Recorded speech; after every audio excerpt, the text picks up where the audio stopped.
Hi, my name is Mary Amato. I'm a children's book author and multidisciplinary teaching artist. I'm the writer of over 25 books, the co-founder of a shadow puppet company, and a songwriter. You might think it's easy for me to be productive and creative. It's not. I'm here to tell you about the problems I have, and I'm also here to teach you an exercise that really helps. First, let me tell you my story. Ever since I can remember, whenever I would start an activity, whether it was writing, drawing, singing, learning how to play baseball, a voice inside my head would whisper discouraging thoughts. You're going to fail. You'll never be good enough. That's too hard. I would never say those things to a friend, but I was saying them to myself. If you're thinking discouraging thoughts, it's hard to keep going and hard to feel enjoyment along the way. One day, I took action. I started writing down the discouraging thoughts I would hear. And then, for fun, I imagined and drew the characters who said those things. I gave my characters names. One of them I called Grunk, for grumpy and cranky squashed together. Grunk is the voice of negativity. Another thought I hear in my head sometimes is, no mistakes allowed. I imagined this voice to come from Mr. Perfect. Just doing this exercise had an interesting way of making me feel better. Acknowledging our thoughts by writing them down or drawing symbols of them, or by doing both, can be helpful. We can see how hard we're being on ourselves. Well, I wanted to find a creative way to deal with these discouraging voices. So I took my sketches and made little paper figures of my characters. As soon as I put them on my desk, I noticed something very interesting. I could talk to them, either out loud or just in my head. Let's say I was making up a new song, and I heard a voice in my head saying, "That's a terrible idea." I could smile at the Grunk character on my desk and say, "You know what? I'm creating, so scram." It helped. Before I even started a new project, I could look at Mr. Perfect and say, "I know I can't be perfect, and besides, mistakes can lead to discoveries, so I'm not going to worry." I found that doing this would often make me smile. My mood would lighten, my attitude would brighten, I'd work better and enjoy it. You can create your own character. Get a pencil and a piece of paper. It can help if your paper is kind of thick. First, start by writing down a discouraging phrase that you might hear inside your head when you're trying something new or something hard.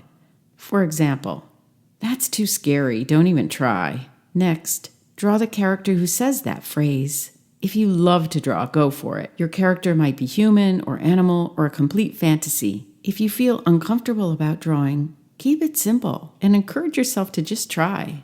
Start with a head, any shape. Add a body, any shape. There's no right or wrong. Add arms and legs. Simple lines are fine, or you can make shapes. I'm working fast here, but remember, you can stop this video to work on your drawing, or you can watch the whole video first and then do the activity. Add a face. Noses can be any shape.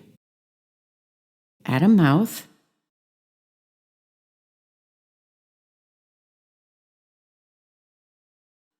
Eyebrows and eyes show a lot of expression.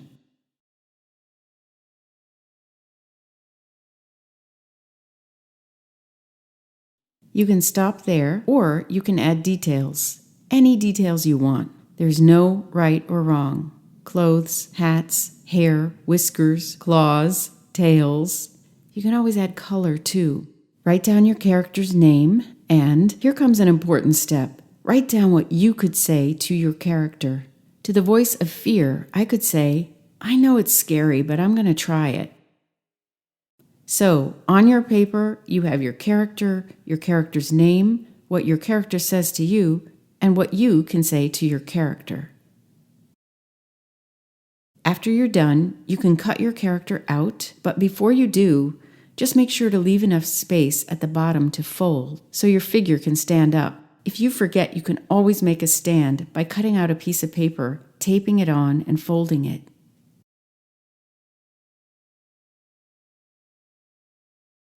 you've made a symbol of a discouraging voice inside your head. This symbol can remind you that even though those thoughts are inside you, you don't have to listen to them.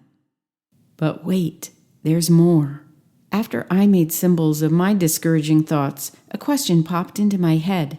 If I sometimes have unhelpful thoughts, then what about helpful thoughts?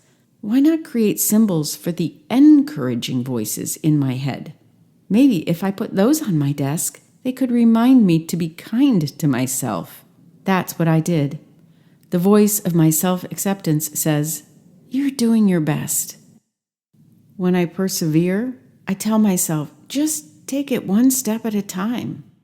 I have a lot of energy, and I can remember how great that feels. Wow, you're grooving. Keep going. And my curiosity keeps me motivated because I love learning. Now, you can make an encouraging character. We'll do it the same way. First, write down a helpful thought you can hear inside your head. Then, create a character. Head, body, arms and legs. No right or wrong.